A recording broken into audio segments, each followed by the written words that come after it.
Palestina no tempo de Jesus. Então, é o Salmo 48, cantado no hoje da história, porque os judeus não ficaram parados no tempo, como a gente imagina, né? Depois de Jesus Cristo, eles não fizeram mais nada. Fizeram. Então, eles atualizaram, é uma cantora muito animada, e ela traz, o trabalho dessa moça que cantou essa música, é manter a tradição, atualizar, né? Porque na igreja a gente não vive só do passado, a gente busca o passado para poder ajudar no presente, né? Então, aí eu tenho agora umas telinhas que eu vou passando para vocês. No finalzinho, eu não sei que hora que termina a aula, né? Comigo, os alunos vão até 11 horas, meia-noite. Eu falo, gente, eu tenho que dormir. Mas, no finalzinho, a gente abre para as dúvidas. As dúvidas, faça a pergunta objetiva e clara, a gente tenta esclarecer. Tem coisas que às vezes a gente não resolve na hora, vamos pesquisar todos juntos e a gente traz na próxima aula a resposta. Ou eu mando pelo Zap, tá bom? Então, nós vamos...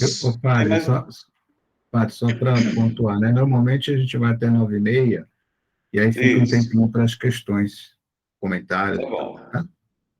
Tá bom. Então, eu vou apresentar, são 16 telas que eu vou comentar com vocês. Eu acho que eu já mandei esse material, a cada aula eu mando antes para você dar uma olhada. Eu mandei uma apostila que vai ajudar vocês, porque em 6 aulas, o que a gente vai aprender de Palestina? O mínimo do mínimo, tá? Mas o necessário para a gente poder estudar sinóticos, as cartas e a nossa liturgia, entender de onde que saem todos os elementos que a gente usa hoje nas celebrações, o que tem a ver. Então, eu vou trabalhar com vocês nesse sentido, né? Buscar fatos que nos ajudam a caminhar.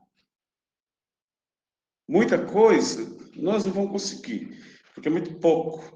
Nós não vamos aprender hebraico, né? Eu vi num comentário do professor Jair, ele disse assim, ó, é um esquenta para a gente ir aprendendo hebraico.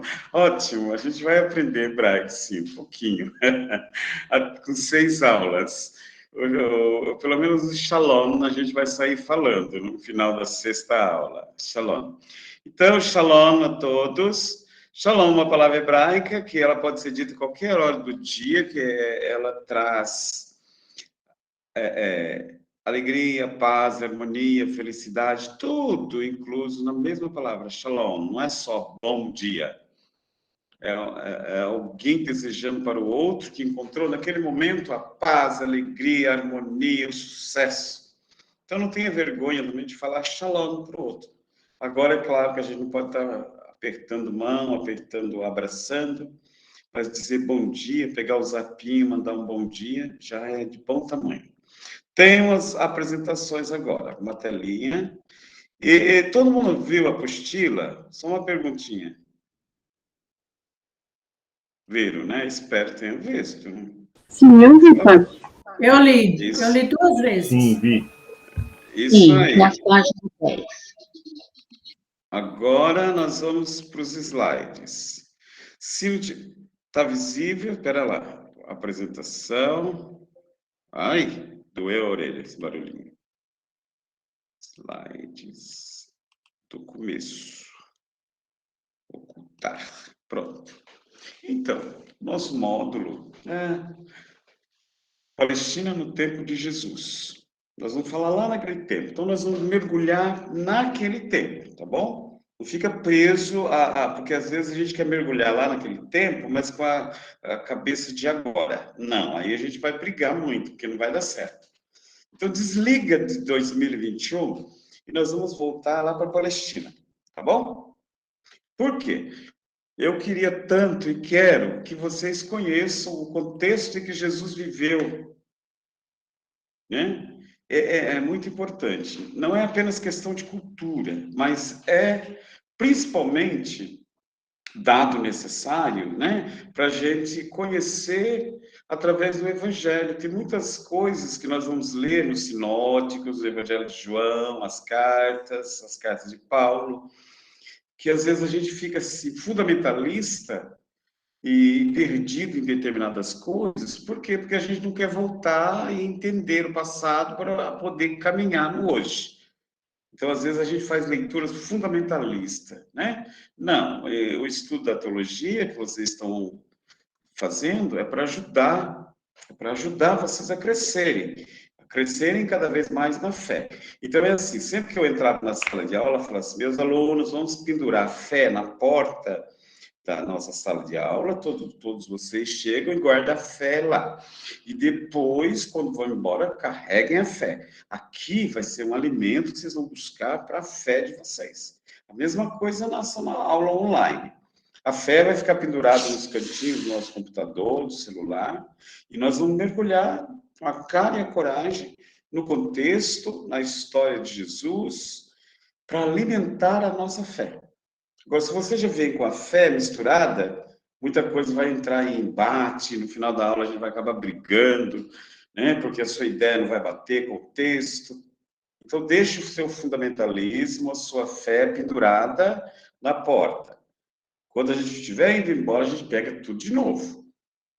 Mas abra suas ideias, o seu jeito de ser, eu sei que vocês são assim, para assimilar e degustar coisas novas, que fazem bem para nós, né? E é claro, tem muita gente, por exemplo, tem alguns alunos que já viram a Palestina no tempo de Jesus, estão voltando e querem reforçar alguma ideia. Mas eu só digo para vocês, é necessário conhecer e avaliar com mais objetividade o que foi a vida, a palavra e a ação de Jesus naquele tempo, para a gente poder dar o sim e caminhar com ele hoje. Bom? Vamos fazer uma viagem até a Palestina nos tempos de Jesus. É difícil tirar todo o proveito da leitura dos evangelhos. Sabe, a gente pegar um contexto. Por exemplo, Bom Samaritano, né? Vamos pegar Lucas. Vamos ler Lucas e vamos fazer uma leitura rasa. E mesmo que a gente faça uma leitura profunda, se a gente não entender os elementos da época, nós vamos... Puxa vida, o meu próximo é esse, pronto, acabou. Mas nós que já fizemos a teologia, estamos estudando teologia, vai ficar muito gostoso quando a gente consegue mergulhar no texto, ver os elementos dele. Então, para isso, a gente precisa conhecer a Palestina. Então, nós vamos saber o sentido do azeite que ele usa para colocar na ferida do caído, o vinho que ele lava a ferida, ele estava carregando isso no cavalo dele, no burrinho dele, na montaria. De repente, ele encontra um homem caído, ele pega. Então, para a cultura da época, passar vinagre, né? Passar vinho, passar óleo, o que é isso? O que significa para nós hoje? Então, traduzindo para hoje, a hospedaria. Porque senão a gente até tenta entender as atitudes do samaritano, do hospedeiro. Mas o que era hospedaria para a época? O que era o hospedeiro? O deixar a moeda, a confiança, fica com ele aí que eu volto.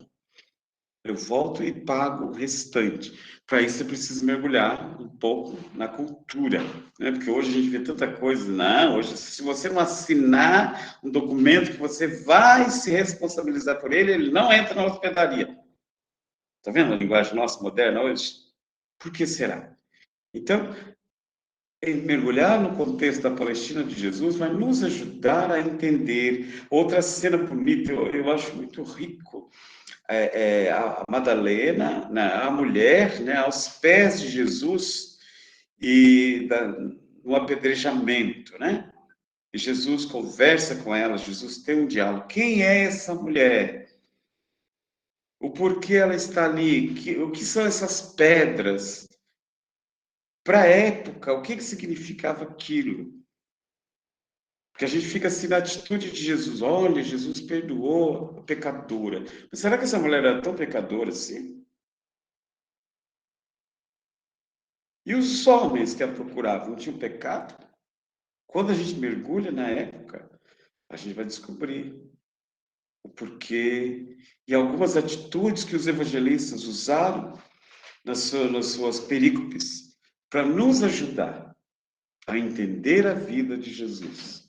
Mas para isso é preciso dar esse mergulho, tá bom? Então nós vamos fazer essa viagem gostosa, são 6 dias viajando, de graça, você vai pagar acho, R$ 40, vai ter almoço, jantar.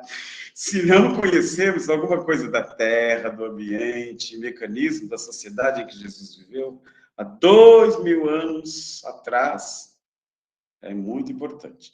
Nós temos que tirar um proveito de um pouquinho. Isso porque a encarnação do Filho de Deus aconteceu em tempo e lugar determinados, para a gente poder entender. Olha, o que será que Maria foi fazer em Belém? Se não, as mulheres não eram contadas na época, então no recenseamento, por que ela foi para lá? Ela não podia ficar em casa, já estava 9 meses com o menino Jesus, ela teve que ir atrás de José, por quê? Fica essa dúvida, né? Então a mulher não era contada, não fazia parte do censo? Não. Nós só vamos descobrir agora, né? Outra coisinha, Jesus foi sentenciado à morte, crucificado. No terceiro dia ressuscitou e subiu aos céus. Jesus ressuscitou por ser Deus feito homem. Aspecto divino, ele deixa uma sombra no lado humano. Quem que morreu? Claro que eu vou responder essas perguntas para vocês, né, quando eu estiver fazendo cristologia. Mas o que deixa uma sombra assim, porque a gente estudou muito o Cristo da fé, o Cristo da fé, o Cristo da fé. Que a mamãe ensinou, o papai ensinou, a igreja ensinou. E a gente esqueceu do Jesus de Nazaré. A gente sempre lembra de Jesus de Nazaré com o Antônio Marcos cantando 1973, tanto tempo faz que ele morreu, ou o homem de Nazaré. Mas a gente não fala nada desse homem de Nazaré. A gente escuta. O que a gente fala é do Jesus da fé, o que foi pendurado na cruz, o que ressuscitou. Sim, mas para ressuscitar alguém tem que morrer. Quem foi que morreu? Não, mas será que Jesus morreu mesmo? Então, mas o fato é que Jesus trabalhou, comeu, dormiu, conversou e se divertiu em uma época e um lugar bem dele, específico dele, com costumes e tradições próprios. Eu lembro que eu brinquei, se você é de São Paulo, você é de Belo Horizonte, você é disso, você é daquilo, porque o lugar fala muito de quem nós somos, o que nós fazemos, a cultura que a gente carrega. Eu sou lá no meio da roça, no meio do mato. No meio do mato de Minas Gerais, né? Chuva, a gente saía descalço, fazia parte. Hoje, se a gente andar descalço aqui em São Paulo, já não vai rolar.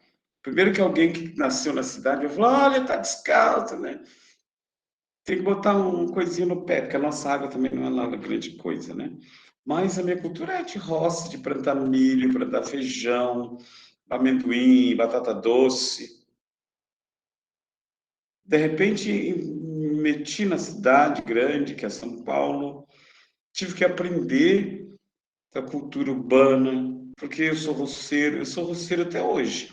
Quer dizer, eu deixei Gonçalves há 30 anos atrás e vim para São Paulo, mas São Paulo nunca entrou em mim e Gonçalves nunca saiu de mim. Então, a essência a gente carrega do lugar de onde a gente veio. A gente até assimila as culturas, aprende e tenta fazer e viver de acordo com aquele espaço e tempo que a gente está. Mas as raízes são profundas. Então, a raiz de Jesus, da onde ele veio, é o que a gente vai tentar aprender, né? Se faz necessário entender a história de Jesus no seu contexto. Conhecer esse contexto é primordial para a gente poder descobrir. Olha, tá vendo? Eu coloquei uma fotinha de Jesus mexendo nas madeiras, né? Junto com o pai dele, José. José era... Mas que profissão era essa? Carpinteiro. Jesus tinha uma profissão? Carpinteiro. Aprendeu com o pai, porque todo menino aprendia a profissão do pai. Aprendia a profissão do pai. Mas ser carpinteiro era o quê? Alta sociedade, média... O que era? Quem era? que classe Jesus pertencia? Nós vamos descobrir. Conhecer o contexto em que Jesus viveu não é apenas questão de cultura. Eu já repeti isso, mas é dado necessário para conhecer e avaliar com mais objetividade o que significou a vida, palavra e ação de Jesus. Quando ele diz, vai e não peques mais, o que será que ele queria dizer com essas palavras? Para a época. Tua fé te salvou. Um fato muito importante é a hemorroíça, né? Ela era sírio-fenícia. E ela vem até Jesus, toca em Jesus. O sangue, a questão do sangue, o ser mulher. Porque quando a gente lê isso, às vezes a gente fica preso a esses detalhezinhos, mas alguns detalhes nos ajudam. 12 anos. 12, o que significa o 12? O que significa sangue? O que significa tocar na veste de Jesus escondido? Mas Jesus não curava todo mundo? Custava ela chegar e tocar nele? Não, ela era mulher e estava com fluxo de sangue. Então, o sangue deixava tudo impuro para a sociedade da época. Nós vamos descobrir lá na frente, acho que na terceira aula, quando estivermos falando sobre a participação das mulheres, né, na sociedade palestinense, nós vamos descobrir que o sangue, né, o bebê, quando nascia, se fosse menino, a mulher ficava 40 dias impura. Se fosse menina, dobrava. Que os homens rezavam e cantavam salmos quando nasciam meninos. E dizia assim, graças a Deus não tive a menina, não nasceu menina. Ninguém queria ser pai de menina. Por que isso?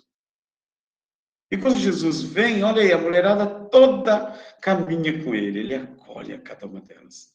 O porquê que ele acolhe as mulheres? Porque a sociedade não acolhia. Então, é importante a gente mergulhar nesses fatos. Então, meus amores, sejam bem-vindos à Palestina. Ai, que delícia essa uva para quem está com fome, né? Nós vamos estudar nesse módulo a sociedade, como é que era formada, divisão de classes, a economia gerada em torno de quê, o que eles faziam, o que eles trabalhavam. O templo era lugar de oração. Mas e a sinagoga? Para que servia a sinagoga? Por que do templo? Como é que eles rezavam? Vocês vão ver algumas cidades importantes sobre o matrimônio, como é que acontecia, para a gente poder entender o que Jesus, né, e o pai dele, a mãe dele, o matrimônio. José não era o noivo de Nossa Senhora? Então, como é que era isso? Como é que era o noivado na época? Porque às vezes a gente leva esse fato, lê em Lucas e traz para a sociedade de agora. Será que está certo? Não, vamos entender o contexto. Por que José morava ainda com Maria? Por que ela teve que sumir um tempo e ir lá ficar com Isabel? Ai, padre, você está esculhambando com a minha fé. Ela quis ser solidária. Sim, ela quis ser solidária. Mas se ela não saísse dali, da aldeia dela, e a barriga fosse crescendo, olha, o José poderia ser apedrejado, ela. Mas se a gente não entender a história, a gente vai ficar. Ela foi solidária. Então, você lembra que eu falei para você deixar a fé pendurada na porta da sala de aula? Porque a gente vai poder entender o matrimônio na época. Aí você vai ler com mais precisão. É o noivado, o divórcio. O que era o divórcio? Então, nós vamos entrar no judaísmo. O que é o judaísmo? Tá bom? Então, são pontos, alguns elementos que nós vamos trabalhar. dessas 6 aulas. Então, tem que ficar atento, lendo a apostila, pesquisando, né? Depois eu mando alguns livros para vocês pesquisarem, fazer leitura, para poder nos ajudar. Então, a Palestina, ela era conhecida como Terra da Promissão, Terra de Canaã, Terra Santa. Isso no ano 63. Foi quando eles chegaram à Palestina. Eles chegam na Palestina e achando que já ia ter uma terra onde corre leite e mel. Então, você que tem uma canetinha na mão aí, escreve assim: terra onde corre leite. Leite é vida. Deu tempo de escrever? Correr leite, vida. O leite, principalmente o colostro, o primeiro leite da mamãe, ele protege o bebê. Então, quando ele coloca assim, terra onde corre leite e mel, significa uma terra onde se possa viver bem. Mel vai lembrar abelha. Abelha vai nos remeter àquela grande mulher que organizou o povo de Deus. Você sabe qual é o nome dela? Débora. A palavra Débora, em hebraico, significa abelha. E aí a gente mergulha na sociedade da abelha, na colmeia. Cada um tem a sua função definida. E ninguém passa fome. Então, o grupo, a colmeia, ela é organizada. Então, quando diz assim, que o povo de Deus, né, foi para uma terra onde corre leite e mel, significa onde a vida é organizada para todos. Onde todos têm vida.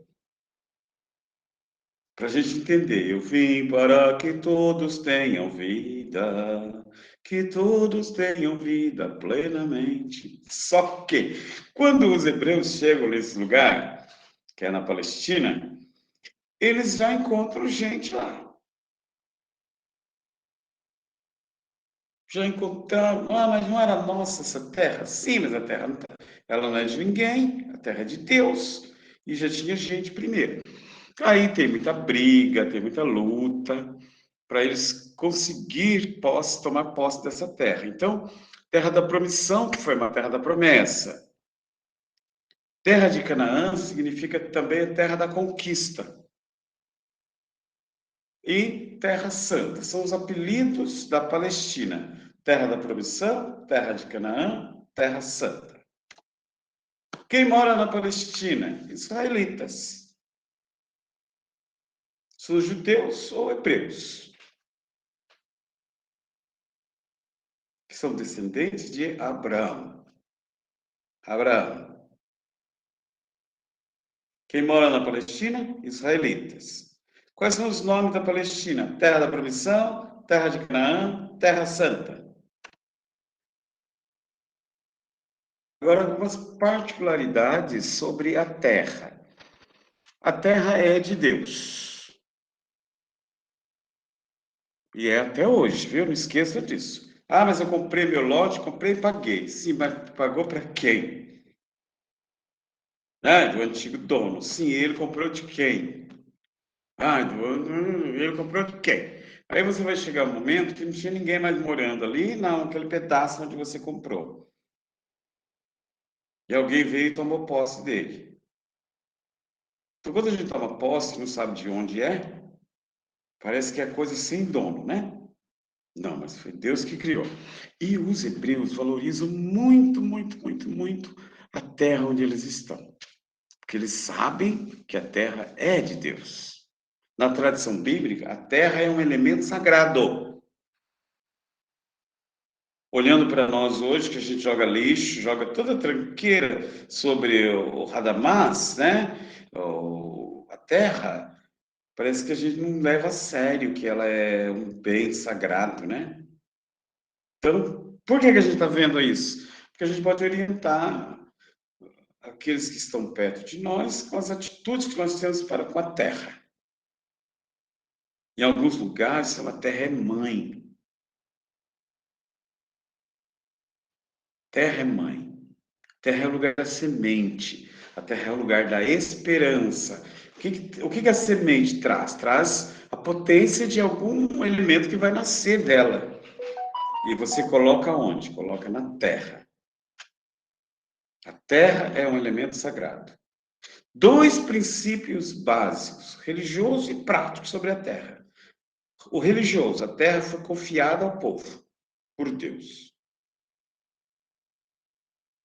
Vai, ele fala para Abraão, vai, eu te darei, né, a chance de povoar a terra. Fica preso. E o princípio prático é isso. Da terra você tira o sustento para você continuar vivo e continuar fazendo a terra produzir. Então, 2 princípios sobre a terra. O religioso e o prático. O religioso, que ela é de Deus, foi Deus que me deu. O prático é dela que eu tiro o meu sustento. Então, no Salmo 48, fala a terra que Deus deu para Adão. E o povo estava sofrendo, e vem de novo. É um salmo muito bonito, esse Aleluia, Imanak, Adonai Eloheinu. É Deus que reina sobre a terra. Uma leitura agora dinâmica dessa telinha aí. O termo Palestina, em poucas palavras, significa terra dos filisteus. Lembra aquele povo que eu disse que já estava na terra? Os filisteus. Designavam um povo vencido, do qual as terras haviam sido conquistadas. Então, terra que foi conquistada, terra dos filisteus. O nome real que os israelitas usavam para indicar a Palestina, né, na linguagem nobre, idioma religioso, histórico, diziam país de Canaã. Esse termo servia para designar a terra prometida por Deus e conquistada às expensas de guerra. Portanto, o termo Palestina significa, do ponto de vista religioso, para o povo da época, país de Canaã, a terra prometida por Deus. Do ponto de vista, diríamos, etimológico, né, da onde que surge, da raiz da palavra, era terra dos filisteus. Palestina, terra de país de Canaã, ou terra dos filisteus. Tudo bem até aí? Tudo, né? Tá tão silêncio, né? Nem parece que tem 60 alunos na sala de aula. A sociedade palestinense socioeconômica. Falamos da terra, né? Falamos da terra. Então, agora nós vamos ver o que tem em cima dessa terra aí. Os ricos, quem são esses ricos? Grandes proprietários, comerciantes, elementos do alto clero, são os ricos. Grava bem esses ricos, porque quando estivermos falando sobre o templo, nós vamos ver assim, quem é que manda lá no templo? Bom, guarda bem quem são os ricos da época. Proprietários de terra, comerciantes e alto clero. São sumos sacerdotes. Duas personagens importantíssimas no julgamento de Jesus saem do alto clero. Anás e Caifás, que era o sogro dele. Então vamos gravar bem. Quem era Anás, quem era Caifás? Duas pessoas ricas. E médio. Quem era esse povo médio? Sacerdotes, pequenos e médios proprietários rurais ou comerciantes.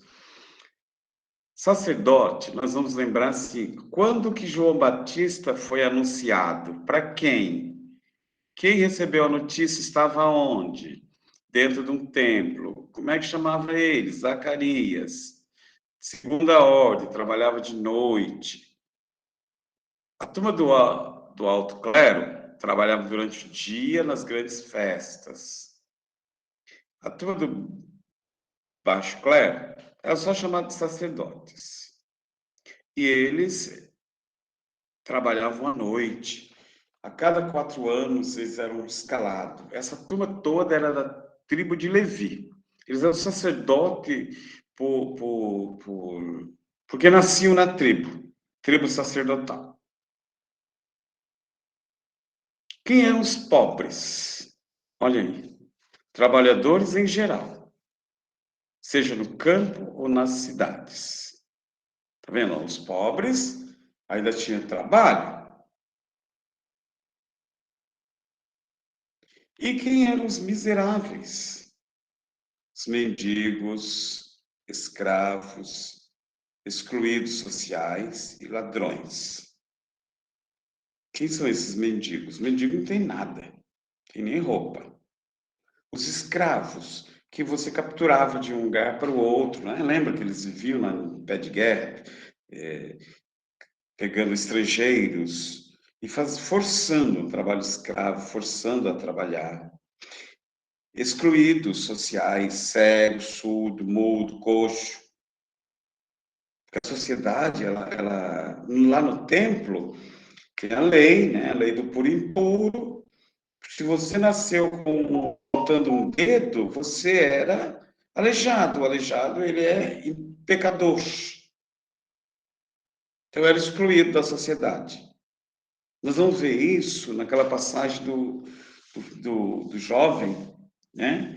Que Jesus cura, ele é cego, e aí vão interrogar os pais.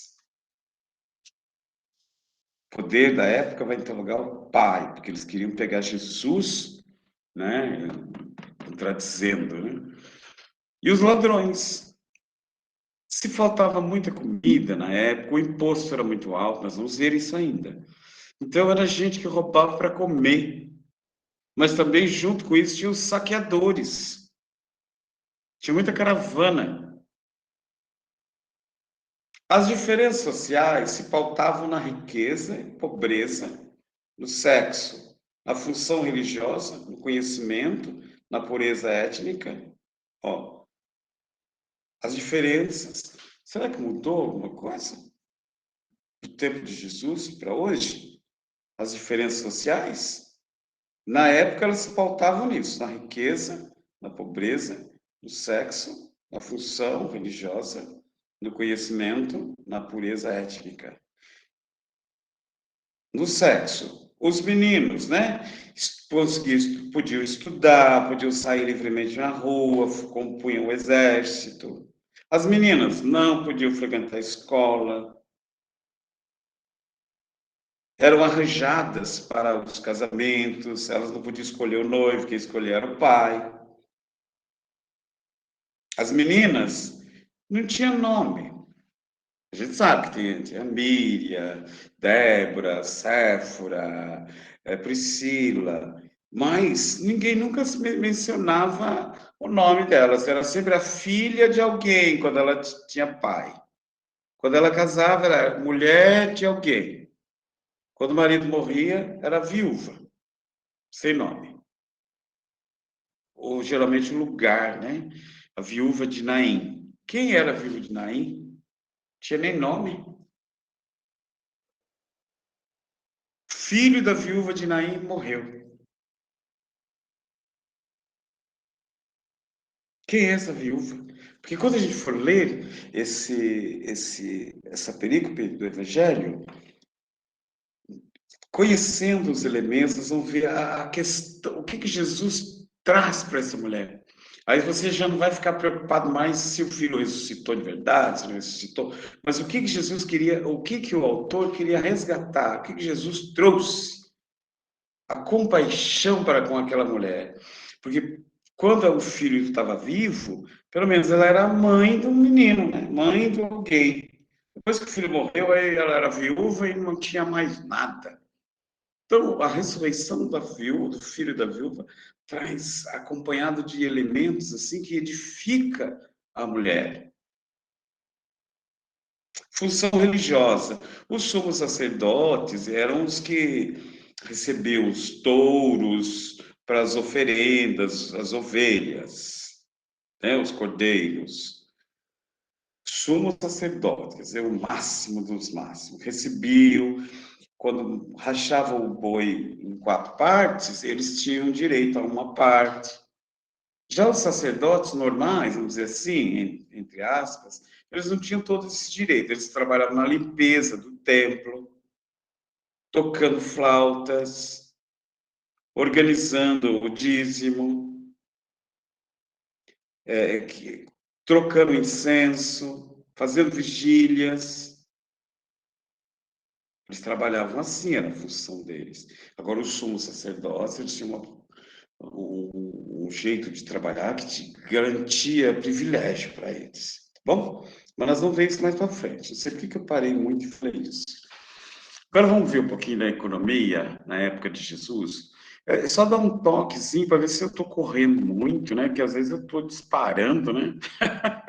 Eu não quero disparar, não. Tá bom? Mas no finalzinho a gente fala, padre, a sua aula foi uma correria danada, não consegui entender nada, que a gente refaz toda a aula, tá bom?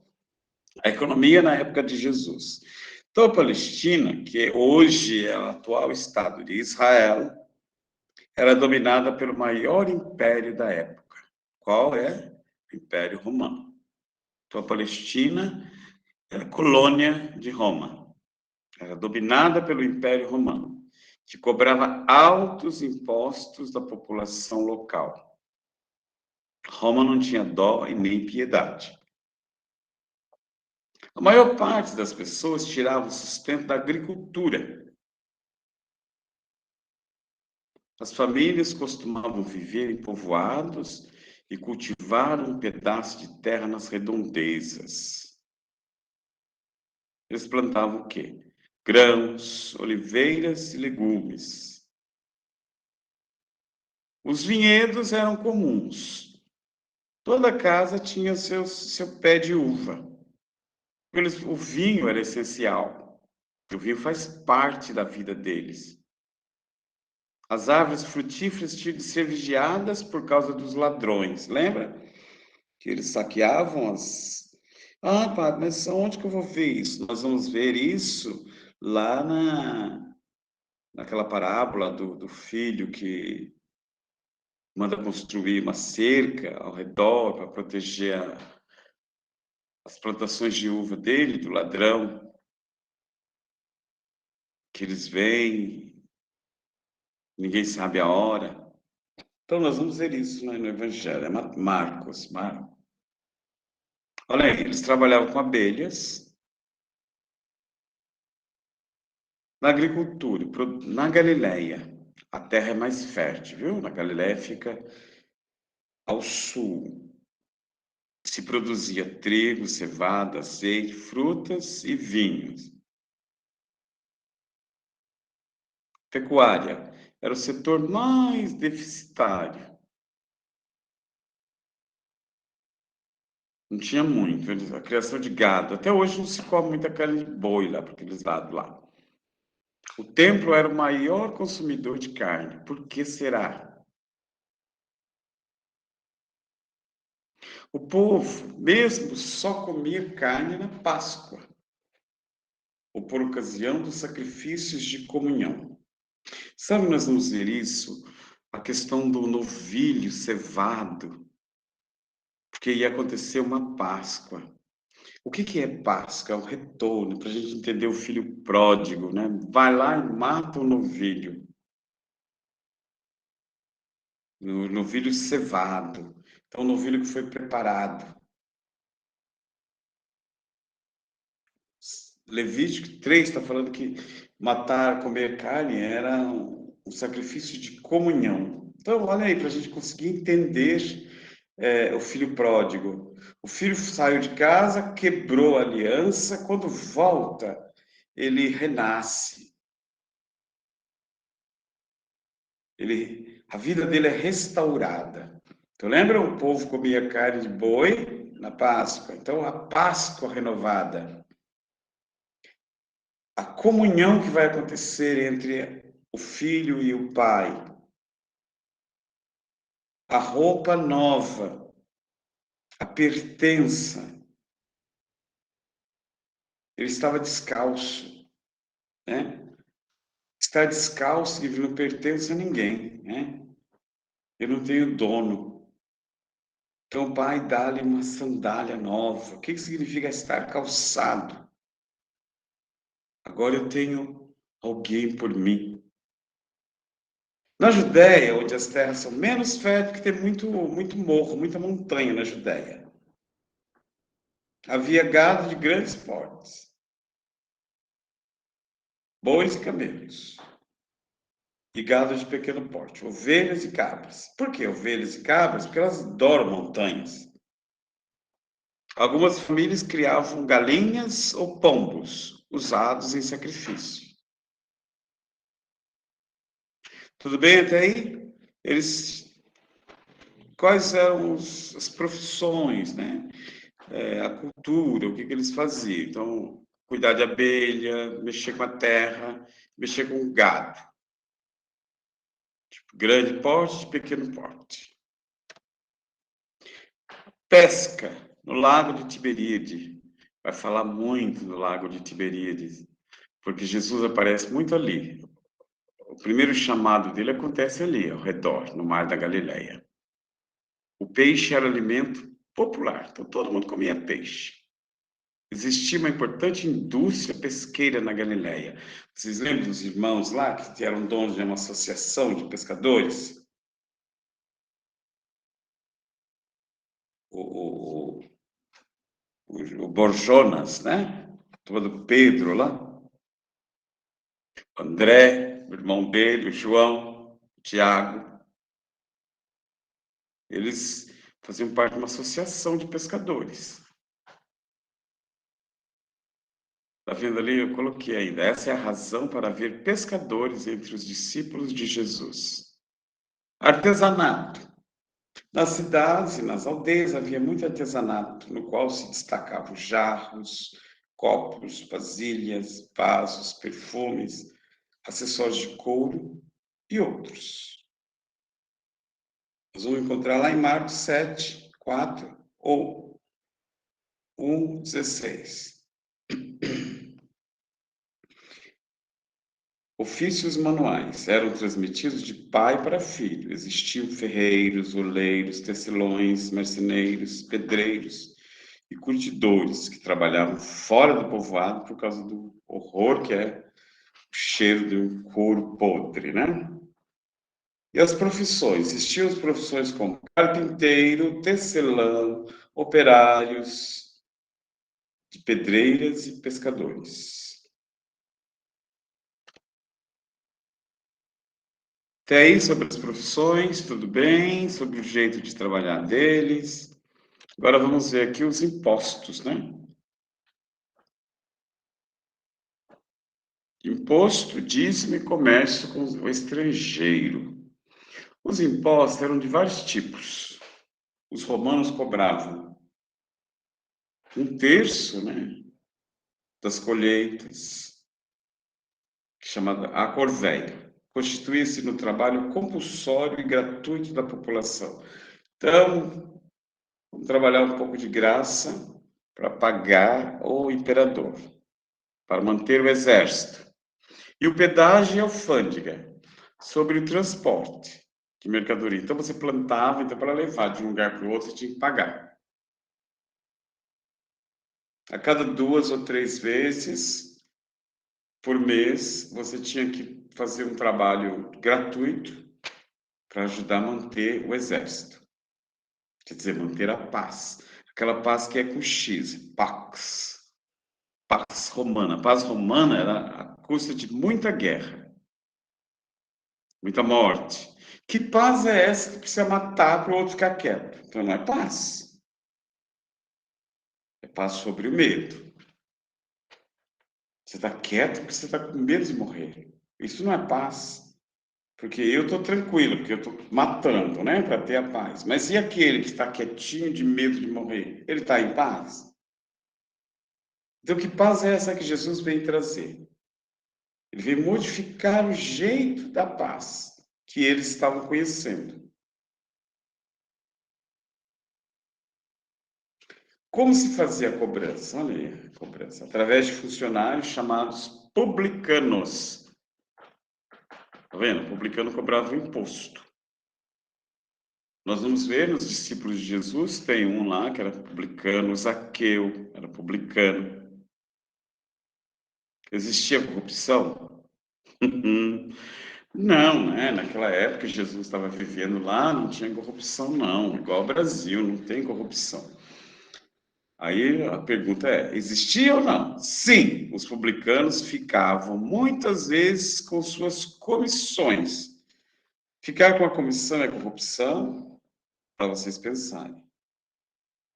Vocês lembram as comissões que o publicano cobrava quando Jesus está falando do administrador bom e do inconsequente, que foi perdoado das dívidas dele e depois ele queria o perdão. Aí ele saiu correndo e onde estava escrito 80, coloca 50, onde estava escrito 100, era a comissão, ele estava tirando a comissão. Aí todo mundo começou a olhar, olha como ele é bonzinho. Não, ele só estava devolvendo aquilo que era o real. Ele tirou as comissões, né? Escreva logo 100. Você deve quanto para o patrão? Eu devo 100, põe só 80. E você, devo 80, põe só 50. Porque ele tirou tudo que era roubo, tudo que era comissão dele. Aí ele ficou, roubar, eu sou bonzinho. Os roubos eram frequentes, principalmente nos altos escalões, diferente de hoje, né? O alto escalão hoje ele só dá testemunho de coisa boa, né? Pensem aí, será que o padre está falando a verdade? Isso levou o povo a desprezar toda a categoria dos publicanos. Você viu um publicano na rua e fala, lá veio um ladrão. Para a gente poder entender Zaqueu, ou Levi, que Jesus chamou. Porque nós temos mania de julgar o outro e falar assim, fulano não tem salvação. E, no entanto, Jesus vem e já chama logo um publicano para ficar com ele. E quando vai encontrar Zaqueu, desce daí que hoje eu vou para tua casa. E aí, se a gente for julgar, olha, Jesus indo jantar com um bandido, um ladrão, porque tem solução. Então, Jesus quer mostrar para nós as atitudes dele, assim que ele pode deixar de roubar. Ele pode modificar o jeito de ser dele, que às vezes a gente condena. Jesus, quando vai jantar na casa de Zaqueu, assim, uma chance. Por isso que mexe na estrutura de Mateus. Ele cai da árvore, eu sempre falo.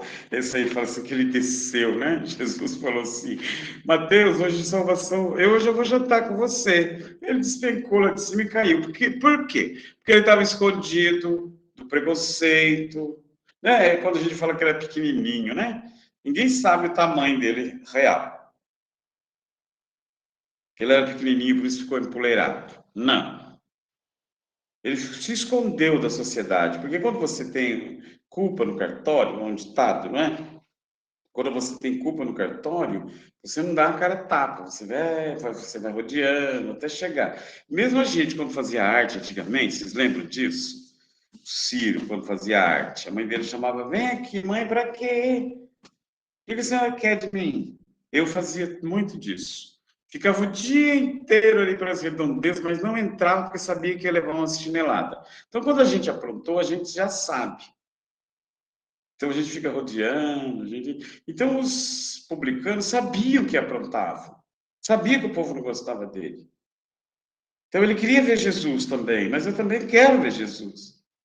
Então, ele se esconde do preconceito, esconde dos colegas, esconde da sociedade, porque eu tenho que ver Jesus, mas tomara que ninguém me veja. Porque eu estou mais sujo que pau de galinheiro. E, no entanto, Jesus não vem para dar banho da graça, para modificar os corações, então Jesus não vai olhar o limpinho, ele vai olhar o sujo.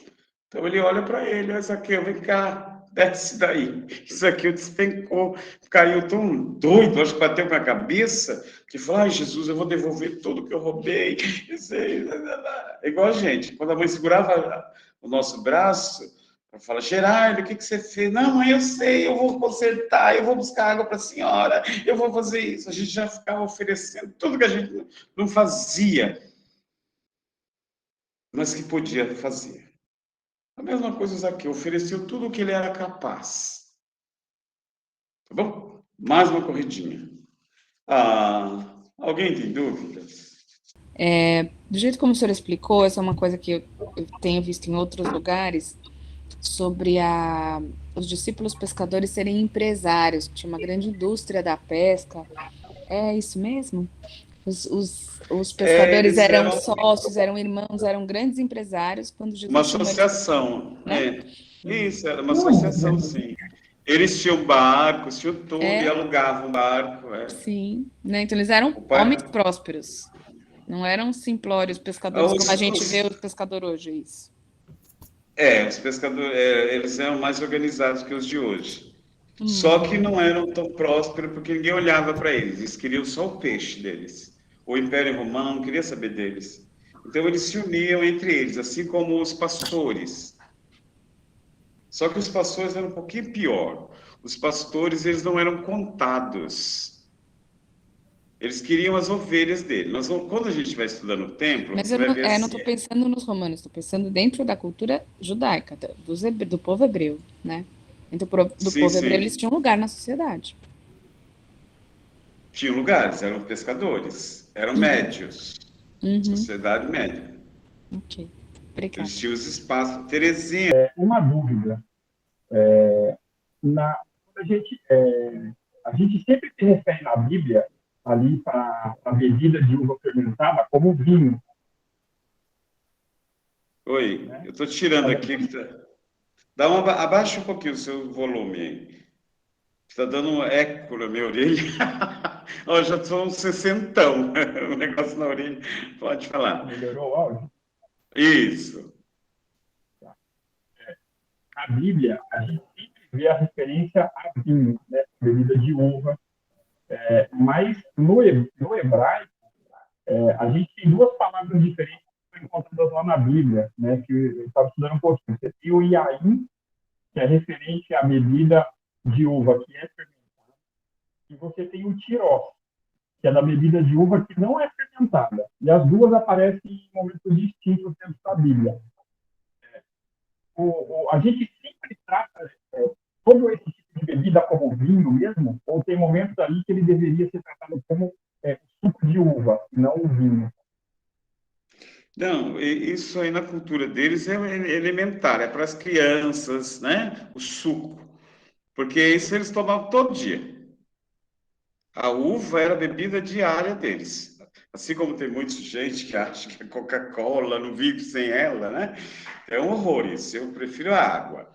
Mas faz parte da mesa. A uva faz parte da mesa do hebreu. Ela tem o pão e a uva, o pão e o vinho. Né? Por isso eles tinham todo o zelo com a videira. Porque, além disso, a videira significa, aquele cachinho de uva, significa tribo. E as bolinhas, os elementos que compõem a tribo. Para a cultura hebraica, é muito significativo. O trigo, também, cada bago, cada coisinha, cada sementinha de trigo, significa a unidade que eles mantêm entre eles. E que alimenta. E juntos alimenta. A mesma coisa. Cada uva é um patriarca, um juiz, né? Um clã. E juntos eles mantêm a tradição. Então, o cachinho de uva ali representa toda a sociedade. Eles são separados, cada um tem o seu jeitinho, porém são unidos. Por isso que a igreja lá na frente vai pegar o trigo e a uva para dizer que representa a igreja. Povo de azul, amarelo, pretinho, branquinho, amarelinho, unidos pelo galinho, que é Jesus Cristo, é a igreja. O cacho de uva significa a igreja, o cacho de trigo significa a igreja. Por que significa a igreja? A unidade. Estamos juntos, fazemos trabalhos distintos, as irmãs lá em Belo Horizonte trabalham do jeito delas, na congregação delas, umas atendem educação, outras saúde, mas isso compõe a igreja. O padre celebra, e juntos a igreja. Vocês participam da celebração, cada um dentro da sua profissão, fazendo a unidade da igreja acontecer. Aquela é o amor, né? O amor de Cristo que é esparramado em cada coração. Isso é comunhão. Não sei se eu enrolei você e não respondi, porque às vezes eu sou assim, viu? Tomem cuidado. Às vezes vocês fazem uma pergunta, eu enrolo e não falo. O entendimento aí só, então, é assim, independentemente se no hebraico, aí na Bíblia, a gente escutou o iaim ou o tiró, sempre vai ser o vinho mesmo. Sempre vinho. É o vinho. Sempre vai ser o vinho. O vinho faz parte da tradição deles. Por isso, ó, o vinho está tão presente que, olha aí, lembra que no começo eu falei para vocês do samaritano? O que o samaritano estava viajando e carregando garrafa de vinho? Que ele não joga na ferida do caído? Joga vinho. Então por aí você vê que é constante. Eles carregam o vinho para onde vai. Ah, mas tinha azeite. Eles sempre faz parte da comida deles. Azeite e pão. Sabe, colocam azeite e molham o pão, tomam um golinho de vinho. Vocês já comeram isso? Com azeite bom, um pãozinho. É tão gostoso. Isso eles faziam direto. Só que para nós como é que fala? Uma entrada, né? Para eles, às vezes, era até a comida principal. Então, eles não ficavam sem aquilo. Então, o samaritano está carregando isso. Por que será? Porque faz parte da cultura deles. É o dia a dia deles, é carregar o azeite. E na hora que o autor escreveu, que o Lucas escreveu, esse azeite aí vai ser força.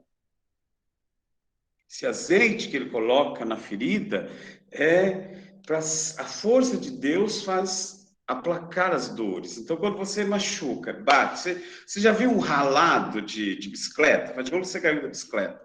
Um ralado, depois que você lava ele fica seco. E se a ferida fica seca, qualquer mexidinha que você dá, ela quebra, ela dói mais.